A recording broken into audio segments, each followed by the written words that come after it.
आज की जो कहानी हम आपके साथ साझा कर रहे हैं उसका शीर्षक है माँ का बड़ा दिल, एक माँ की इमोशनल कहानी।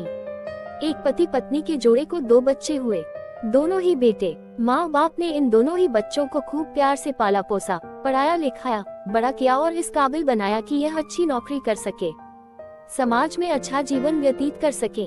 अपने बच्चों के लिए दिन रात कड़ी मेहनत करके एक बंगले जैसा 2 मंजिला घर बना कर दिया ताकि दोनों बेटे शादी के बाद भी एक साथ लेकिन अलग अलग कमरों में रह सके, ताकि आगे चलकर कभी बंटवारे का विचार ना आए और इनमें लड़ाई झगड़े ना हो। दोनों बेटों को अच्छी नौकरियां लग गई, दोनों की ही शादी हो गई। बड़ा बेटा जो घर के पहले माले पर रहता था उसको एक बच्चा भी हुआ। पोते का मुंह देखकर दादा दादी बहुत खुश हुए। सब ठीक चल रहा था लेकिन थोड़े ही दिनों बाद बूढ़े पति की मौत हो गई। जब तक पति जिंदा था दोनों बेटे और बहू माँ का सम्मान किया करते थे। जैसे ही पति मर गया दोनों बेटे और बहुएं हर दिन माँ की सेवा करना तो दूर माँ को हर दिन खाना खिलाने के लिए भी राजी ना थे। दोनों बेटे और बहुओं ने मीटिंग की और तय किया कि माँ को खाना खिलाने की जिम्मेदारी बांट ली जाए, यानी कि 15 दिन बड़ा बेटा और 15 दिन छोटा बेटा माँ के खाने की जिम्मेदारी लेगा। जिन बेटों को बिना दिन रात देखे भूख न होते हुए भी और मनचाहा खाना हमेशा खिलाने के लिए जो माँ तैयार रहती थी, अब उसी माँ को बेटों के यहाँ पर दिनों के हिसाब से खाना दिया जाता था। माँ का दिल बड़ा था। माँ को इस बात की खुशी थी कि वह जैसे भी हो अपने बेटों के साथ रह रही है, और इसी खुशी के कारण बेटों के द्वारा दी गई रूखी सूखी भी उसे किसी पकवान से कम न लगती। लेकिन दुर्भाग्य की बात तब हो जाती जब किसी महीने में 31 दिन आ जाते और उस एक दिन माँ को भूखा ही रहना पड़ता। एक बार जब बड़े बेटे के यहाँ 15 दिनों तक खाना खाने की बारी चल रही थी तब बड़ा बेटा अपनी बीवी और बच्चे के साथ कहीं बाहर किसी फंक्शन में जा रहा था।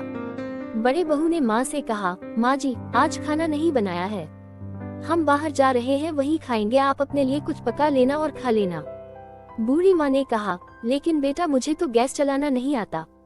बहू ने कहा, तो फिर ऐसा कीजिए कि पास वाले मंदिर में भंडारा लगता है, आप वहीं पर जाकर खा लीजिए तो आपको गैस चलाने की जरूरत ही नहीं पड़ेगी। पास में ही खड़ा बेटा और पोता ये सब सुन रहे थे लेकिन कोई कुछ न बोला।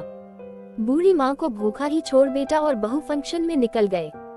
माँ को थोड़ा दुख तो हुआ लेकिन फिर अपने आप को ये सोचकर मना लिया, ठीक ही तो है, कभी कभी बहू को भी घर के काम से आराम मिलना चाहिए, और भगवान का भंडारा खाने का सौभाग्य किस्मत वालों को ही तो मिलता है।